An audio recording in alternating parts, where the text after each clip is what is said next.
क्या आपके साथ भी ऐसा होता है कि दिन भर काम करके आप थक गए हो मगर घर आके भी दिमाग है कि बंद ही नहीं हो रहा है? बस दिमाग में यही चलता रहता है कि यार ये पेंडिंग है, ये काम करना है, इस ईमेल का रिप्लाई दिया, अरे यार ये तो रह ही गया। रात को नींद तो आ रही है मगर माइंड है कि बंद होने का नाम ही नहीं ले रहा। तो आज हम बात करेंगे कि आखिर हाई परफॉर्मर्स के साथ ये प्रॉब्लम होती क्यों है और इससे हमें डील कैसे करना है। देखो, सबसे पहले ये समझना जरूरी है कि आखिर हाई परफॉर्मर्स होता क्या है। हाई परफॉर्मर्स का बेसिकली मतलब वो होता है कि वो लोग जिनको हर चीज में परफेक्ट आउटपुट चाहिए, चाहे वो रिलेशनशिप है, चाहे वो बिजनेस है, चाहे वो कोई भी काम क्यों ना हो, that is the high performers.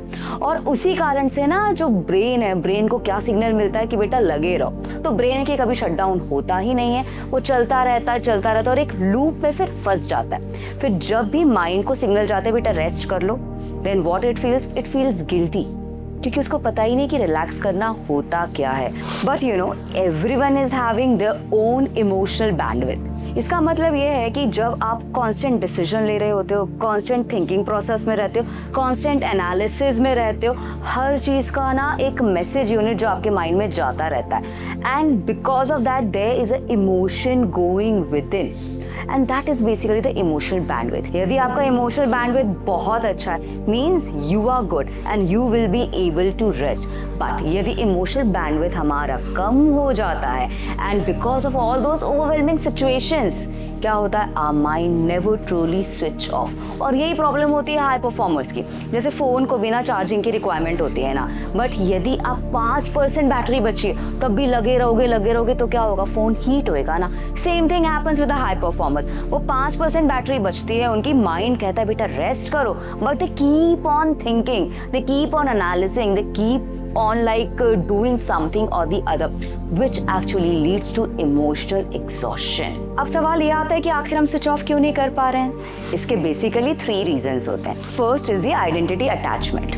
आपने अपने माइंड में अपनी आइडेंटिटी क्या क्रिएट कर लिए, आई एम हार्ड वर्किंग, मुझे तो लगे ही रहना है, मुझे काम करने में बड़ा मजा आता है, और अगर मैंने रेस्ट किया you feel guilty, and this gives the cognitive distortion.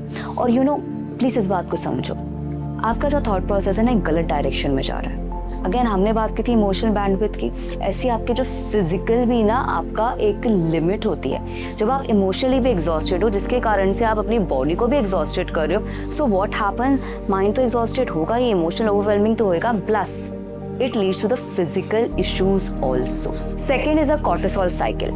जब आप स्ट्रेस में रहते हो कॉर्टिसोल लेवल इंक्रीज होता है, और जब आप कांस्टेंट स्ट्रेस में रहते हो तो कॉर्टिसोल लेवल का भी एक लेवल फिक्स हो जाता है, जिसके कारण से थॉट्स हैं कि चलते रहते हो और आप भूल जाते हो कि ये स्ट्रेस हार्मोन की वजह से हो रहा है। इनफैक्ट यू स्टार्ट फीलिंग कि यार ये तो मेरा नॉर्मल है, एंड दैट लीड्स